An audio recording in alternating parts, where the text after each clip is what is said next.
स्थिति बनती है। जितनी जितनी हम स्तुति करेंगे उतनी उतनी हमारी स्थिति बनती चली जाएगी। दादा भगवान ने सत्संग शुरू किया था, अपने गुरु से ज्ञान लेके घर घर अलग जगाने का उन्होंने कार्य किया। उसमें सहयोग दिया गीता भगवान ने, जो शरीर रूप से उनकी पुत्री थी और वैसे वो गुरु मानती थी अपने पिता को भी। और उस समय जो उनकी आप समान शिष्या थी, दादाजी की जो बिल्कुल आप समान शिष्या थी लक्ष्मी भगवान, तो उनको उन्होंने अपना मुख्य गुरु माना। क्योंकि पिता का फिर भी संबंध पिता और पुत्री का है, तो उसमें पूर्ण गुरु की भावना आनी लोगों के हिसाब से कम हो जाती है। तो जहाँ कोई रिश्ता नाता नहीं है देह का, वहाँ पर कि हम आज्ञा में इनकी चलेंगे, तो वहाँ पे गुरु का भाव रखे उन्होंने अपना पूरा जीवन गुरु को समर्पित किया। उसी के ज्ञान के अनुसार चले, दादाजी के ज्ञान के अनुसार चले।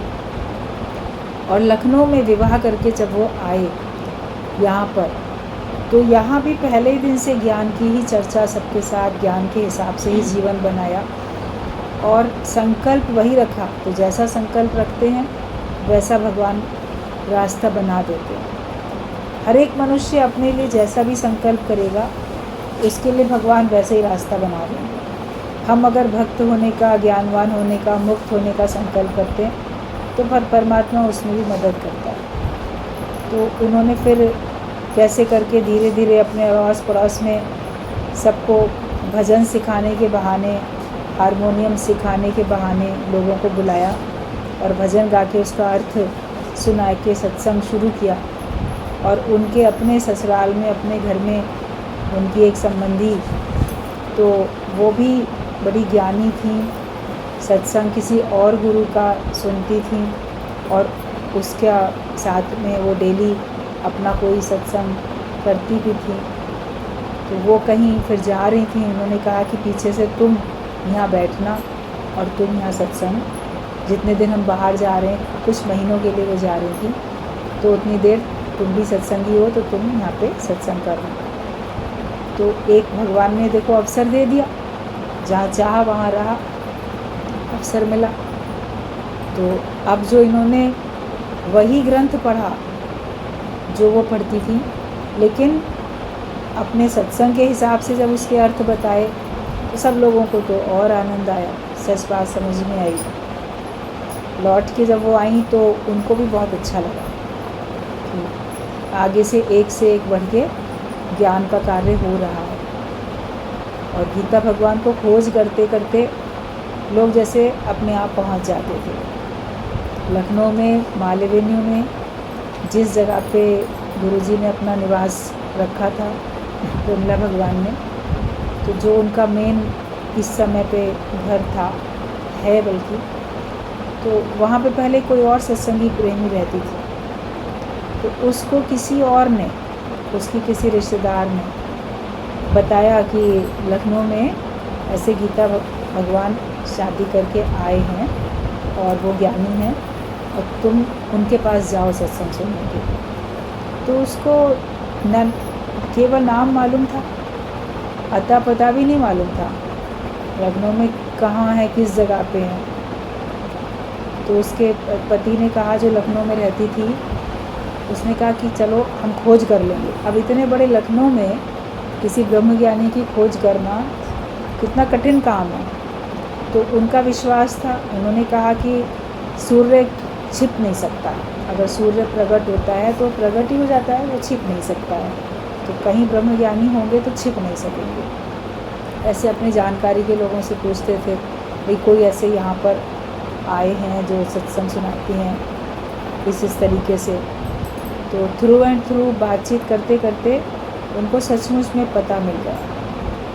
किसी ने कहा कि हाँ फलाने की जो बहू है ना, वो सत्संग सुनाती है, वो शादी करके बॉम्बे से आई। उनको इतना मालूम था कि बॉम्बे से यहाँ पर शादी करके आई हैं और वो सत्संगी हैं, दादा भगवान का ज्ञान सुनाती हैं। तो भगवान ने कैसे मदद कर दी, बोलते खोजी होए तुरंत मिल जाए, एक पल की तलाश में। अगर सच्ची तरीके से हम खोज करते हैं तो हमको मिल जाता है। तो उन्होंने किसी के थ्रू ऐसे ढूंढ लिया और फिर उन्होंने गीता भगवान को अपने घर बुलाया। तो जब वो आए तो गुरु जब आते हैं तो सभी लोग का ये एक अंदर से धर्म बनता है और उमंग भी होती है कि हमारे जान पहचान के इर्द गिर्द अड़ोसी पड़ोसी जो हों सबको बताएं कि आज हमारे घर सत्संग है, हमारे घर सत्संग सुनाने के लिए गुरु आएंगे। तो जैसे घर में पूजा पाठ होती है, कथा रामायण कुछ होती है तो लोग इनवाइट करते हैं, कीर्तन होता है तो इनवाइट करते हैं। तो सत्संग रखा तो वो बुलाया। तो प्रमिला भगवान, उनकी मम्मी, इन लोग पास में ही रहते थे, उसी बिल्डिंग में पीछे पास में ही रहते थे। उनको भी कहा, भी सभी को कहा, अड़ोसी पड़ोसी ने सबको कहा। तो ये लोग भी सब लोग आए। तो सब लोगों ने गीता भगवान का पहली बार दर्शन किया, सत्संग सुना, उन्होंने भजन गाया और सत्संग सुनाया। गुरुजी बोलते थे गीता भगवान के भजन कानों में गूंजते रहते थे। शुरू में उन्होंने भजन सुनाया था, जहाँ तक जाति दृष्टि है, जहाँ तक फैली सृष्टि है, सर्व मम रूप है। बोले वो जो गाया सर्व मम रूप, सर्व मम रूप, सर्व मम रूप है, ऐसे अंदर समा गया कि जहाँ तक नज़र जा रही है सब मेरा अपना रूप है। ब्रह्म ज्ञान को अगर आप कभी नया जब सुनते हो तो आश्चर्य से सुनते हो, लगता है कि ऐसा भी हो सकता है, तो कि सारा मेरा रूप है। करते करते फिर उन्होंने अपने गोलागंज में रहते थे तो वहाँ पे अपने घर में सत्संग होता ही था, तो वहाँ सबको बुलाया। फिर उन लोग सब लोग जाने लगे, एक से एक सबको धूम लगती चली गई। और गीता भगवान का भी संकल्प था, उनको निष्काम कार्य करने का बहुत शौक़ था, जोश था। उनको लगता था हर एक को ज्ञानवान बना दें, चाहे अपना कुछ भी हमें करना पड़े, लेकिन हर एक को ज्ञानवान बना देना चाहिए। सबसे बड़ा अच्छा पुण्य का कार्य तो देखो यही होता है जब हम किसी के अंदर सुख भर देते हैं, किसी के अंदर के दुख निवृत्त कर देते हैं और कोई परमात्मा तक पहुंच जाता है, अपनी वास्तविक जो उसकी मंजिल है, अपनी मंजिल तक कोई पहुंच जाता है। तो ये सबसे बड़ी बात होती है कि कौन किसी को सही मंजिल मिल जाए, वरना किस ओर तेरी मंजिल किस ओर जा रहा है। दुनिया में तो ये होता है, मंजिल कहाँ है, जा कहीं रहा। सुख पाना चाहते हैं और जिस रास्ते पे दुख मिलेगा उस रास्ते पे चले जाते हैं, दुनिया में चले जाते हैं, संसार में चले जाते हैं। संसार तो दुखों का घर है, दुनिया दुखों का घर है, और सुख है तेरी गली में। एक भगवान के रास्ते पे चलने में ही सुख है, आत्म संतोष उसी में, सच्चा सुख उसी में। और लगता है कि हमारे लिए सही रास्ता ज्ञान का ही है, जिस पे चल के हम अपनी मंजिल को पाते हैं। तो जो भजन अभी चल रहा था, गीता भगवान तेरे वचनों पे चल के हम आज अपनी मंजिल को पा रहे हैं। तो हर एक ये महसूस करें कि हम अपनी मंजिल को पा रहे हैं, और जब तक हम नहीं ऐसा महसूस करेंगे तब तक रास्ते में ही। गुरुजी बोलते थे रास्ते में कौन घूमता दिखता है, जो भिखारी होता है, बेगर, वही रास्ते में घूमता रहता है। सड़कों पे वही तो मिलेगा, आप जहाँ जाओ सड़क पे खड़े हो जाओ, चौराहे पे, सड़क पे, कहीं भी आपको कोई ना कोई कटोरा लिए सामने एकदम चला आएगा भिखारी, कोई कहीं से कोई कहीं से।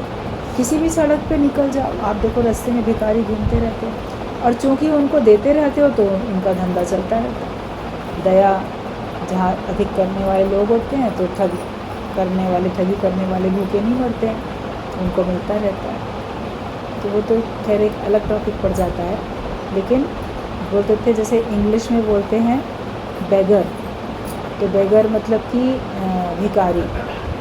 बोले बेगर जो है वो बेघर होता है, उसका कोई घर नहीं है, इससे सड़कों पे घूम रहा है, अपना घर होते हुए भी घर नहीं है। तो हर एक मनुष्य भी बेगर है, भिखारी है, दूसरे से भीख मांगता है।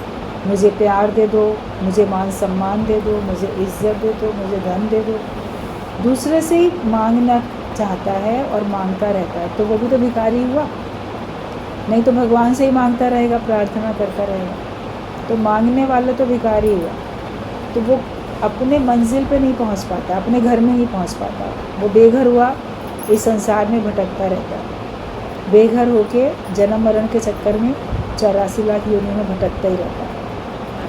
लेकिन हम अपनी मंजिल पे आ जाते हैं, जैसे हमको हमारे घर का पता मिल जाता है। जो हम भटके हुए थे तो हम अपने निज स्वरूप में आते हैं, हम अपनी सही मंजिल पे आ जाते हैं। वास्तविकता में अपने घर में आ जाते हैं।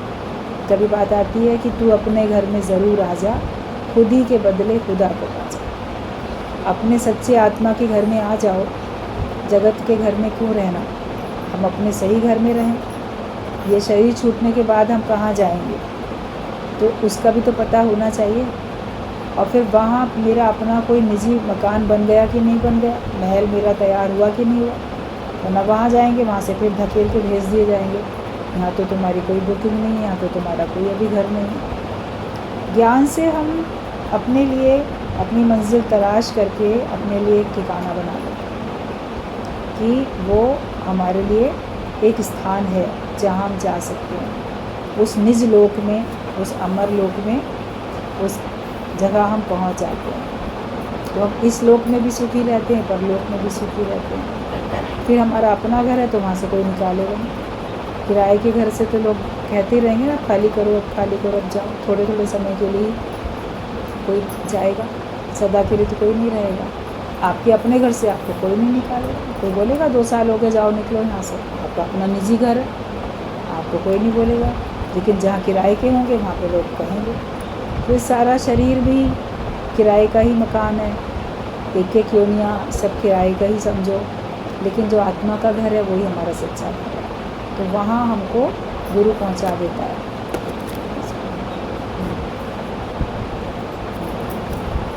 तो हमें गुरु ही हमारी मंजिल का पता बता के देता है कि मंजिल हमारी क्या थी और हम कहाँ चल रहे थे।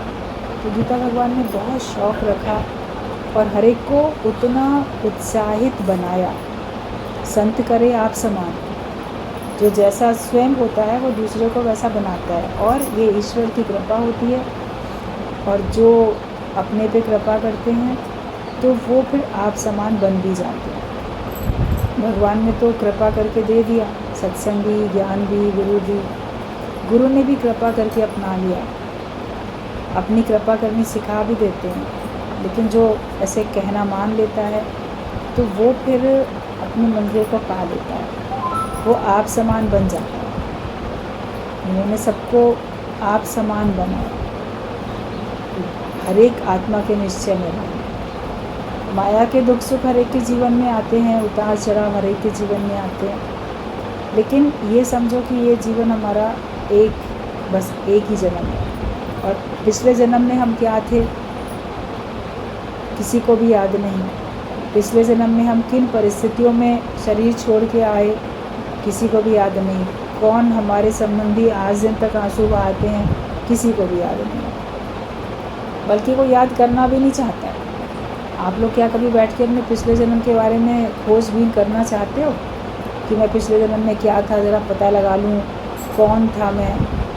कभी भी किसी ने उधर सोचने की कोशिश भी नहीं की होगी, खोजबीन करने की कोशिश नहीं की। तो जब ये शरीर छोड़ के आप चले जाओगे तो पलट के इस परिवार के लिए खोजबीन थोड़ी करोगे कि मेरे पीछे कौन मेरा दुखी है, कौन सुखी है, कौन क्या है, कौन क्या नहीं। तो जो घर के परिवार के चले गए उनके लिए भी ये सपना हो गया ये जीवन, और फिर उनको जो नया जन्म मिलता है वो उसमें उसी को ही सच मान के बैठते हैं। तो ये चक्र चलता रहता है संसार में, ऐसे ही चक्र चलता रहता है। लेकिन इस आवागमन के चक्कर से गुरु हमको छुड़ा देता है, वो हमको हमारी सही मंजिल पर पहुंचा देता है, आवागमन के चक्कर से छुड़ा देता है। तो हम लोग छूट के बैठे। हर एक कोई चाहता है कि हमारा जीवन इतना सुंदर बन गया, ना कोई विकार है, ना कोई उलझन है, ना कोई दुख है, उमंग ही उमंग है, भरपूरता ही है, प्रसन्नता ही प्रसन्नता है। तो इसके लिए गुरु को भी तो हम कुछ भेंट करेंगे। तो गुरु को अपना बना हुआ जीवन भेंट करो, ब्रह्मज्ञानी जैसा बना हुआ जीवन भेंट करो। वही एक उनके लिए सच्ची गुरु दक्षिणा होती है कि हम गुरु को अपना जीवन बना के दिखाएं, और अपने जैसे अनेक लोगों को लाके तैयार करके बना के दिखाएं। जो गुरु के कार्य में सहयोग करता है तो गुरु को प्रसन्नता होती है।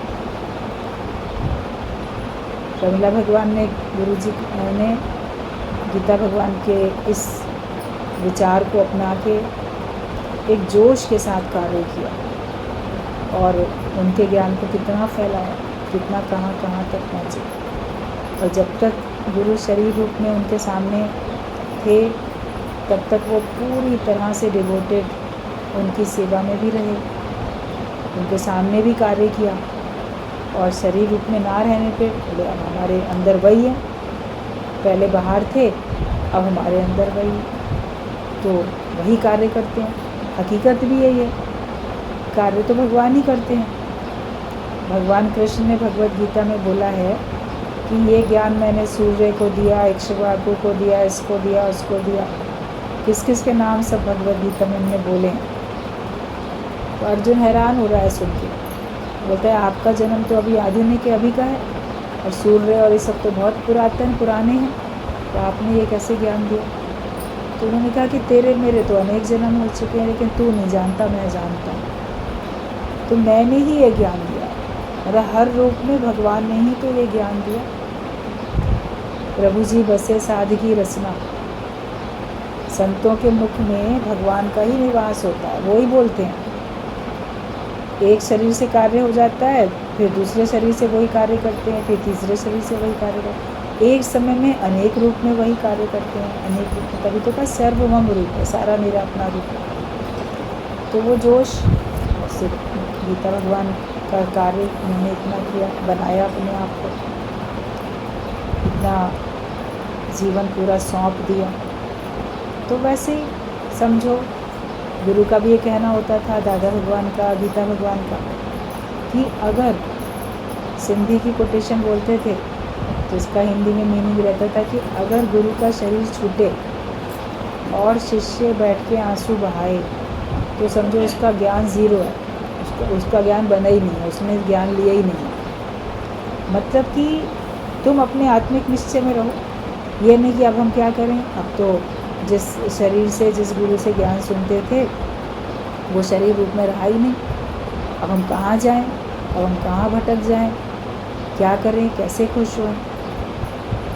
तो उसके शरीर रहते रहते हर एक अपने ज्ञान की, आत्मा की, निश्चय की मशाल जला देता है, और गुरु जलाने में सहयोग भी करता है। इसीलिए जब गुरु का शरीर छूटता है तो कोई विचलित नहीं होता, भले संग है, प्रेम में, उस प्रेम में कहते कुछ प्रेम में अखियाँ भर आई, कुछ प्रेम में ऐसा दिल डूबा।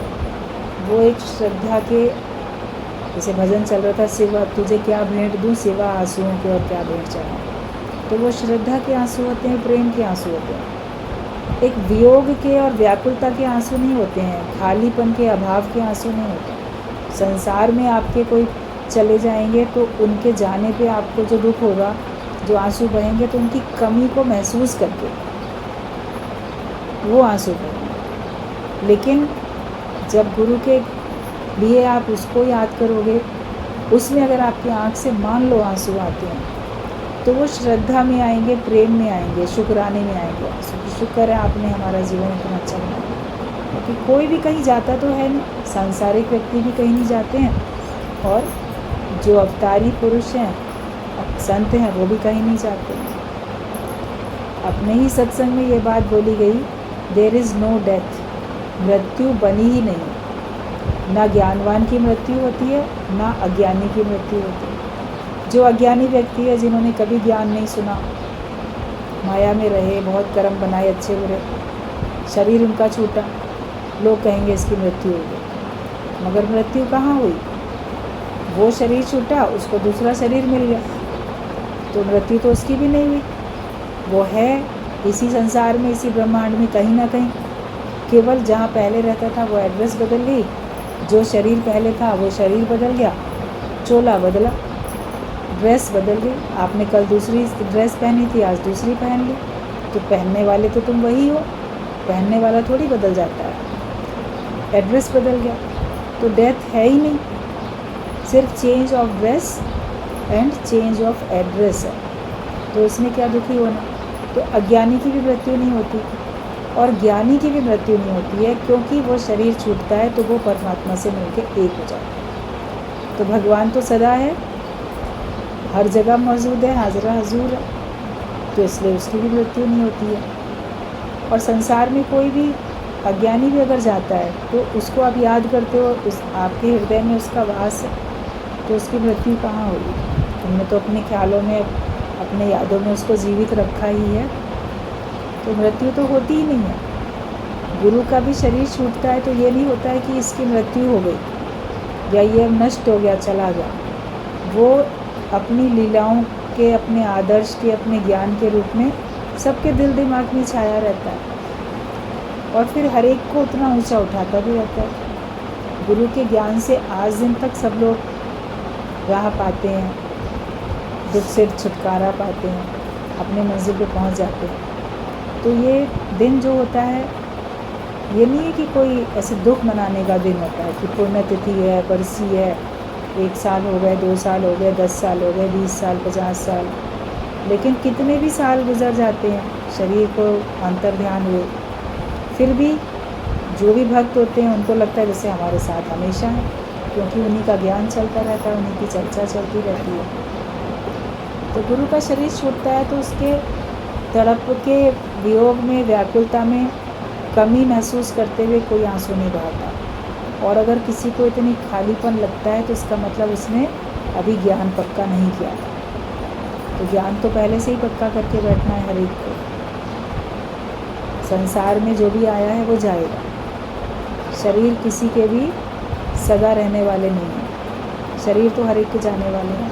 लेकिन अपना शरीर भी जब तक है, आप आत्मिक निश्चय करके बैठो तो ना आपको अपना देह छूटे, अपना संसार, अपना घर परिवार, अपनी धन दौलत छूटे तो आपको उसमें परेशानी नहीं होगी, या जिनके साथ आप मोह करके बैठे हो उनके साथ वियोग होगा तो आपको परेशानी नहीं होगी, क्योंकि मोह तो पहले ही ख़त्म हो जाता है। मोह के बदले प्रेम रह जाता है और प्रेम तो अमर है, वो कभी भी नहीं मिटता है। शरीर मिट जाते हैं लेकिन प्रेम अमर होता है, वो कभी मिटता नहीं है, वो आत्मिक प्रेम है। वो प्रेम गुरु सिखाता है। गीता भगवान को प्रेम का अवतार बोलते हैं, जैसे भगवान कृष्ण को बोलते हैं ना प्रेम का अवतार, ऐसे उनको प्रेम का अवतार बोला जाता है कि उन्होंने सबके सूने दिल में सच्चा भगवान का आत्मिक प्रेम प्रकट कर दिया। वरना कोई भगवान को प्रेम नहीं करता था, कोई भगवान की पूजा भले करते थे, उनमें विश्वास रखते थे, उनमें श्रद्धा रखते थे, लेकिन दूरी बनी हुई थी। अभी होता है कि जैसे हम प्रेम में एक हो जाते हैं, योग लग जाता है, तो वो योग लगाना हमारे लिए कितना सरल और सहज करके गुरु ने दे दिया। इस बात की कभी कल्पना करोगे तो आपको बड़ी प्रसन्नता होगी और लगेगा कि वास्तव में हमने कुछ मेहनत की भी नहीं, सारी मेहनत तो हमारे लिए गुरु ने की। और गुरु शरीर रूप में रहे चाहे ना रहे, वो हमारे लिए सत्संग का दायरा, सत्संग की बगिया हमको देके जाता है।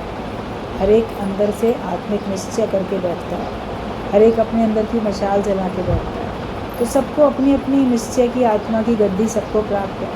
हर एक के पास अपना अपना सिंहासन है, हर एक अपनी अपनी काया नगरी का राजा है। कोई किसी देश का राजा बनता है, आप अपने देह काया रूपी नगरी के राजा बन के गुरु के सामने ही ज्ञान पक्का करके उसके राजा बन के बैठते हो। आपका राज्य आपके मन पे, आपकी बुद्धि पे, आपकी इंद्रियों पे चलता है। आपका मन आपकी मर्ज़ी के बिना कहीं जगत में नहीं भटक सकता, बुद्धि कहीं नहीं उलझ सकती, इंद्रियां कहीं बहिर्मुखी होकर माया में संसार के सुखों के लिए नहीं दौड़ सकती हैं, क्योंकि आपका उनके ऊपर पूरा शासन चलता है। अपने तो राजा बनो, अपने मन के राजा, अपने काया नगरी के राजा बनो, अपने स्वयं को जीत के बैठो, जीतेंद्रिय बनो। तो जो अपने आप को जीत लेता है, अपने मन को जीत लेता है, तो वो सारे संसार को जीत लेता है। मन जीते जग जीते, दृढ़ निश्चय होना चाहिए। कारण सामने भी आते हैं गिरावट के, मगर गिरो नहीं, ये मजबूती रखो। और गुरु तो अपने भक्तों के लिए इतना तक कहते हैं कि अगर तुम गिरे तो इसमें तुम्हारा दोष नहीं, हम तो अपना ही दोष मानेंगे कि हमने ही शायद तुमको सही ज्ञान नहीं दिया होगा, हमने ही शायद तुमको इतना साथ या प्रेम नहीं दिया होगा, जो तुम्हारा मन भटक गया माया में, जो तुम किसी पाप में, किसी अपराध में चले गए और सत्संग से तुम दूर हो गए। वो तो तुम्हारा दोष नहीं है, हमारे गुरु किसी को जो चले जाते हैं या जो माया में भटक जाते हैं उनको भी दोष नहीं देते, वो अपने ही मानते, जिम्मेदारी उन्हीं की, बोलते हैं हमारी बड़े की जिम्मेदारी। बच्चे अगर गलत रास्ते पे चलते हैं तो उनके माँ बाप को ही तो कहते हैं इन्हीं की जिम्मेदारी, उन्होंने शुरू से इन्हें अच्छे संस्कार दिए, शुरू से शिक्षा नहीं दी, इन्हीं के कारण इनके बच्चे भटक गए। अभी कहीं भी कुछ होता है, अभी रेल दुर्घटना होएगी तो बोलेंगे रेल मंत्री को इस्तीफ़ा देना चाहिए, उसकी जिम्मेदारी है, उसी ने नई व्यवस्था ठीक से बना के रखी। कहीं पे सरेआम कोई किसी की हत्या कर देता है, लूट मार करता है, तो बोलते जो पुलिस प्रशासन है उसी का जो सीनियर मोस्ट है उसी को इस्तीफ़ा देना चाहिए। क्यों नहीं उसने चोर डाकुओं बदमाशों के अंदर कानून का और पुलिस का इतना भय बना के रखा कि कोई नहीं हिम्मत करता सरेआम किसी को हत्या करने की या किसी और प्रकार का अपराध करने की। अपराधियों को क्यों नहीं डर है पुलिस से, अपराधियों को क्यों नहीं डर है कानून से, क्यों खिलवाड़ करते हैं, कानून को हाथ में लेते हैं। तो इसलिए जो कानून मंत्री हैं, जो पुलिस वाले हैं, उन्हीं को ही बर्खास्त कर देना चाहिए। इस प्रकार की बातें उठती हैं। आप लोग तो संसार में ही सब लोग रहते हो, अगर थोड़े भी जागरूक हो तो ये सब बातें सुनते रहते होंगे। तो कभी सोचो कि उनका दोष होता है क्या, उनका दोष कितना होता है, लेकिन फिर भी वो दोषी होते हैं, क्योंकि उन्होंने इतना सख्ती से चारों तरफ में नहीं रखा कि कोई गलत काम करने की हिम्मत ही ना करे। जहाँ कानून सख्त होते हैं वहाँ पे अपराध भी बहुत कम होते हैं। हर कंट्री में आप देखो, जिस कंट्री में कानून बड़े सख्त हैं तो वहाँ पे मजाल नहीं है कि ऐसे अपराध हो जाए, क्योंकि उनको मालूम है पकड़े जाएंगे तो फिर इतनी कड़ी सज़ा मिलेगी कि फिर हम उससे उभर नहीं सकते। उस सज़ा के भय से वो अपराध नहीं करते। गुरु भी अपने ऊपर लेता है इल्ज़ाम कि तुम्हारे में अगर कमी है तो हमारे में है, इसीलिए शायद तुम्हारे में, हमने क्यों नहीं तुमको सही ज्ञान दिया।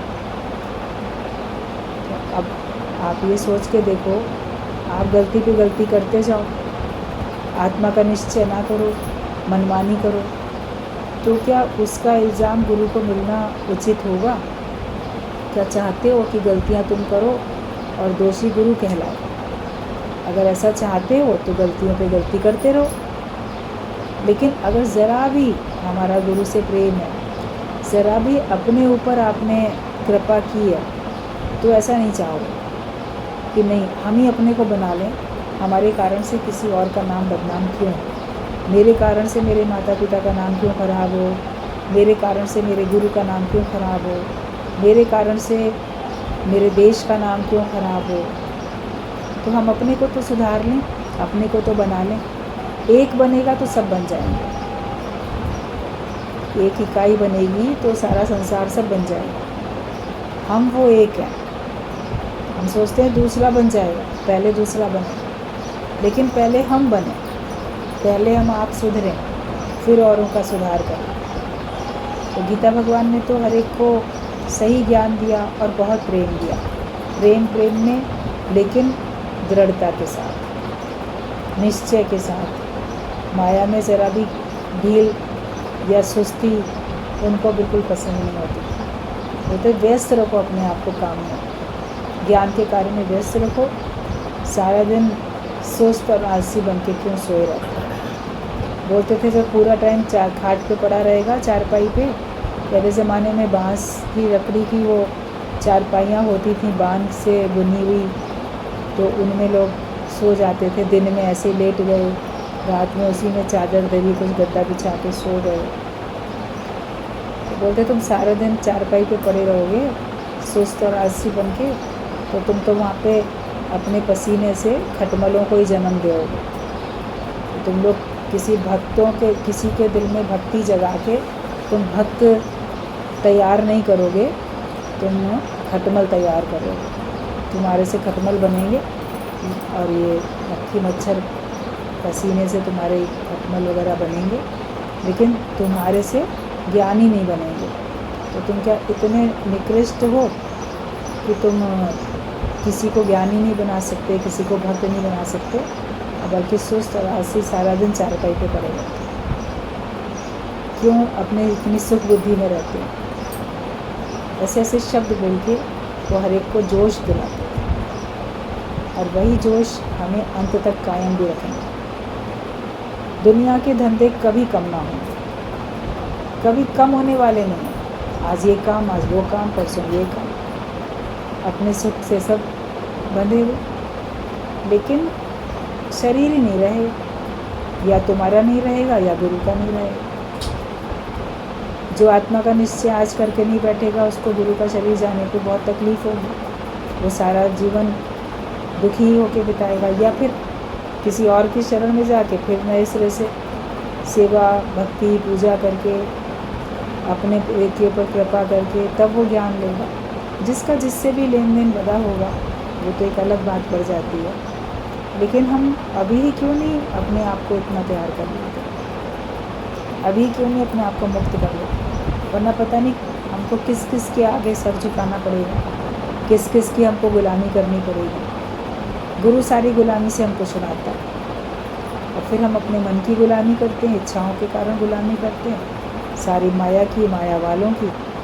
फिर ज्ञान के लिए भी पता नहीं किस किस के आगे भटकना पड़ेगा। और कोई माया तो बहुत मिल जाएगी, गुरु ऐसा कहाँ हर बार मिले। सारे संत ऐसे ही थोड़ी होते हैं, लगता है सभी ब्रह्म ज्ञान दे रहे हैं, लेकिन उसमें वो कितना सच्चा देते हैं, कितना मिलावट का देते हैं, या कितनी मेहनत से देते हैं कि तुम तुरंत आप समान बनोगे कि नहीं बनोगे। वो तो एक जैसे कि पता ही नहीं है, कोई चीज़ अंधेरे में है, पर्दे में है, उसका पता ही नहीं है। निश्चय से तो नहीं बोल सकते ना, निश्चित तौर पे तो कुछ भी नहीं कह सकते। तो आज तुम्हारे हाथ में है, जागृत होके जियो। अभी कर सकते हो तो अभी क्यों नहीं कर लेते? अगर अभी प्यास लगी है, पानी सामने है, तो अभी तो पियोगे। ये नहीं कि हम बाद में पी लेंगे, तो बाद में क्यों पियोगे? इसका मतलब तुम्हें उतनी तीव्र प्यास नहीं है। जब बहुत तेज़ प्यास होती है, लगता पहले पानी पिए फिर कुछ करें। तो आप लोग बोलते हो कि नहीं, पहले ये दुनिया के धंधे कर लें, भगवान का नाम बाद में लेंगे।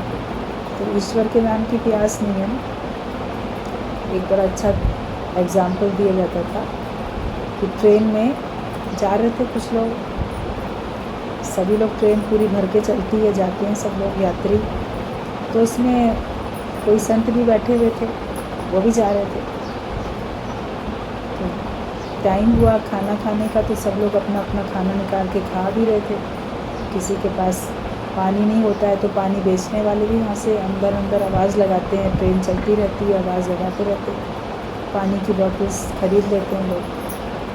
तो ऐसे किसी ने आवाज़ दे के, जो पानी बेचने वाला आया, तो किसी ने आवाज़ दे के उसको रोका और लगा के एक बोतल पानी, बोला हाँ ले लो। तो कितने का है? तो उसने कहा 10 रुपये का। बोला अरे 10 रुपये की बोतल है, ये तो 8 रुपये की मिलती है, 6 रुपये की मिलती है, 10 रुपये की क्यों दे रहे हो, 8 में दो। तो उसने कहा कि नहीं 10 में ही मिलेगी। तो बोला ठीक है जाओ, नहीं खरीदी उसने। तो जाते जाते वो पानी बेचने वाला बोलता है कि लगता है आपको प्यास नहीं है, ये कहता हुआ चला गया। क्योंकि अगर प्यास होती तो आप 10 में भी खरीदते, क्या 12 में भी खरीदते। जब पानी की कहीं पे ऐसे कमी होती है, बहुत प्यास है, तो जिस कीमत में मिलेगा आप लेते। तो उसने कहा लगता है आपको प्यास नहीं है, ऐसे कहते हुए चला गया। अब संत तो बैठे थे पास में, वो भी सारा नज़ारा देख रहे थे, सुन रहे थे। उनके अंदर विचार कौन गया?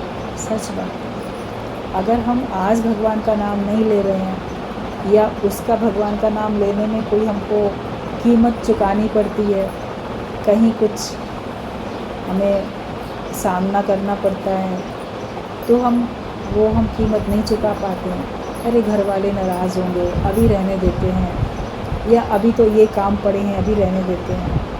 तो हम अभी लोकारीत कैसे छोड़ दें, अभी दुनियादारी कैसे छोड़ दें। ऐसे बहुत सारे मन में विचार आते हैं, जिसके कारण से आप अभी भगवान की तरफ अपना जीवन नहीं दे पाते। तो उनके संत के मन में विचार कौन गया कि जो परमात्मा का नाम लेना भी चाहते हैं, मुक्त होना भी चाहते हैं, ज्ञानी बनना भी चाहते हैं, लेकिन उसके लिए फ़ीस देने को तैयार नहीं है, कीमत अदा करने को तैयार नहीं है। कहते इतना नहीं, इतना कर लें, ऐसा नहीं ऐसे हो जाए तो हम भगवान का नाम ले लें। इतनी तो कीमत नहीं अदा कर सकते, उतनी कर दें।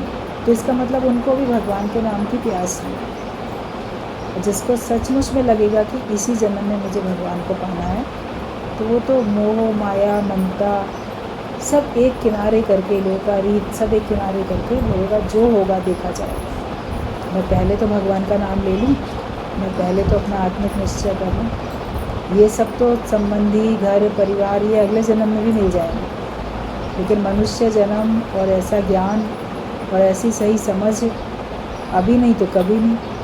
तो गुरुजी बोलते थे कि ज्ञान जो है वो नाउ और नेवर का है, अभी नहीं तो कभी नहीं। अगर तुम आज निश्चय नहीं करोगे तो तुम कल भी नहीं कर पाओगे। आज किस कारण से विघ्न पड़ता है, किस कारण से आज मना कर देते, तो कल भी तो वो कारण होगा, परसों भी तो वो कारण होगा, कोई नया कोई कारण होगा। आप सोचो ये वाली समस्या सुलझ जाएगी, फिर मैं आराम से नियम से सत्संग में जाऊंगा। आप देखना उसके बाद कोई और समस्या आ जाएगी, वो पूरी होगी तो कोई तीसरी समस्या आ जाएगी। समस्याओं का अंत थोड़ी है, अंत तक आते आते आपके शरीर ही समस्या वाला बन जाएगा, आप ही नहीं जा पाएंगे। तो जब जा सकते थे तब गए नहीं, जब सुन सकते थे तब सुना नहीं, और फिर बाद में सोचते हैं कोई घर में आके सुना जाए। अब मैं चल नहीं सकता, मैं जा नहीं सकता, बैठ नहीं सकता, कोई घर में आके सुना के जाए, तो घर में आके कोई सुना के क्यों जाएगा? और अगर घर में सुना के जाएगा भी तो तुम्हें उतनी संतुष्टि नहीं आएगी, मन में अफसोस लगेगा कि मैं पहले क्यों नहीं गया। अभी भी जो लोग आते हैं सत्संग में, उनको कभी तो ये विचार आता है काश ये सत्संग और पहले मिल गया होता। हर एक के मन में विचार आता है थोड़ा और पहले मिल गया होता तो कितना अच्छा होता। तो जब मिल जाए, कहते जब जागे तब सवेरा, जब समझ आ जाए तब समझो कि सवेरा हो चुका है। कदर करो, ज्ञान की कदर करो और निर्भय हुए भजो भगवान, निर्भयता के साथ भगवान का भजन करो। कुछ ना बिगड़ेगा तेरा सतगुरु शरण आने के बाद, हर खुशी मिल जाएगी कदमों में झुक जाने के बाद। कुछ बिगड़ने वाला नहीं है, मन सोचता है कुछ बिगड़ेगा, लेकिन हकीकत में कुछ बिगड़ता नहीं है। गीता भगवान ने अपने ज्ञान से एक एक के अंदर में जोश भरा है। खाली बैठना, सुस्त होकर बैठना या माया में पड़े रहना तो कतई पसंद नहीं। तो हमें गुरु की पसंद का बनना है। आज गीता भगवान की पुण्यतिथि पे गीता भगवान के जैसा हमारा निश्चय हो जाए, वैसा ही उन्हीं का संकल्प है, उनका संकल्प पूरा हो और आप वैसे ही निश्चय में आ जाओ। ये हर एक प्रार्थना भी करे और अपने लिए संकल्प भी रखे कि जैसे गुरु ने अपने आप को जीवन मुक्त किया, ऐसे हम भी अपने से मेहनत करें और हम जीवन मुक्त अपने को कर लें इसी जन्म में। जहाँ तक जिसकी भी आयु है, जितनी और जहाँ तक उसकी पहुँच है, जो उसके प्रारब्ध का है वो उसको मिलता रहेगा।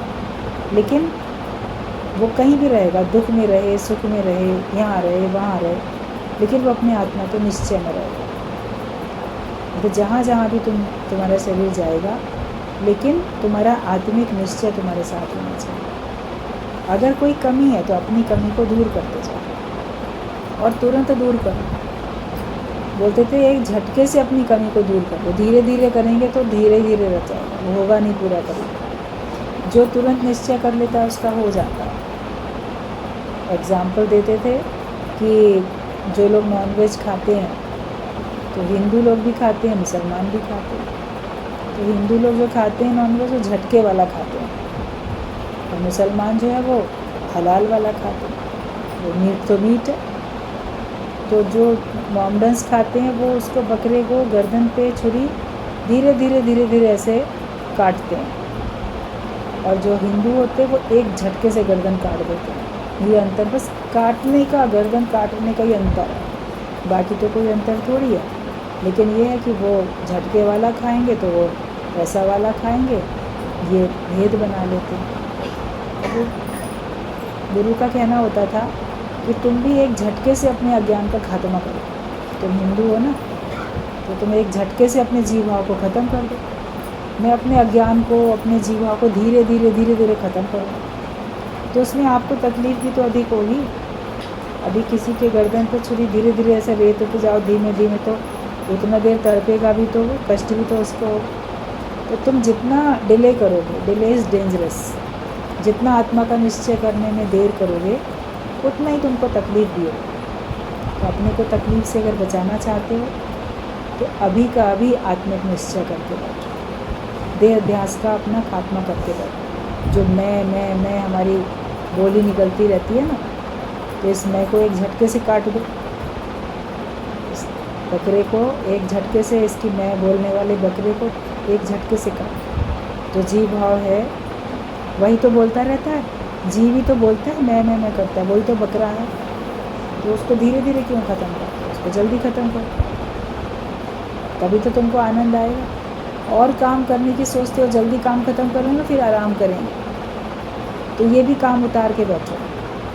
ज्ञानवान होने का काम, मुक्त होने का काम उतार के बैठो, और इसी से गुरु को खुशी भी होगी। अगर हम सचमुच में गुरु को खुशी देना चाहते हैं, उसको तुम्हारे कोई पाई पैसे से, कोई धन दौलत से, या कोई फूल पत्ती ले आओ, कोई फल मिठाई दे दो, कोई और गिफ्ट दे दो, उससे गुरु को 1% भी खुशी नहीं होती है, बल्कि बोझ लगता है।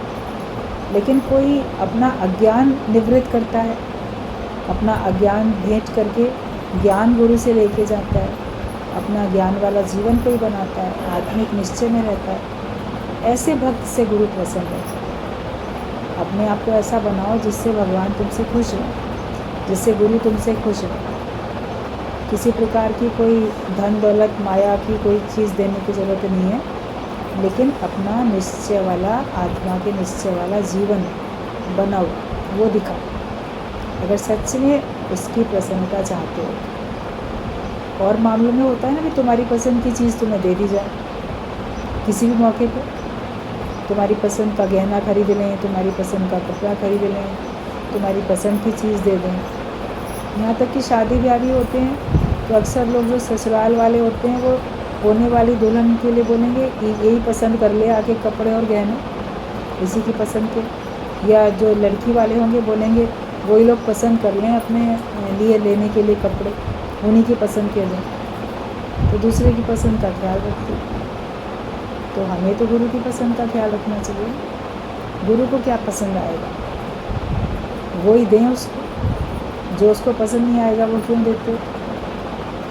इस प्रकार के लिए थोड़ी अपने ऊपर कृपा करो कि मेरा कौन सा व्यवहार गुरु को पसंद आएगा, मेरा कौन सा निश्चय गुरु को पसंद आएगा। केवल उसकी पसंद का बनने में लग जाओ, भगवान की पसंद का बनने में लग जाओ, तो फिर आप मुक्त हो जाओगे, फिर आपको जन्म मरण के चक्कर में आने की ज़रूरत नहीं पड़ेगी। तो गीता भगवान के लिए श्रद्धांजलि यही है, श्रद्धा उनके लिए हमेशा रहे, प्रेम उनके लिए हमेशा रहे, उनके ज्ञान को सुने, उनके ज्ञान के हिसाब से अपना जीवन हम लोग बनाते चले जाएं। ठीक है।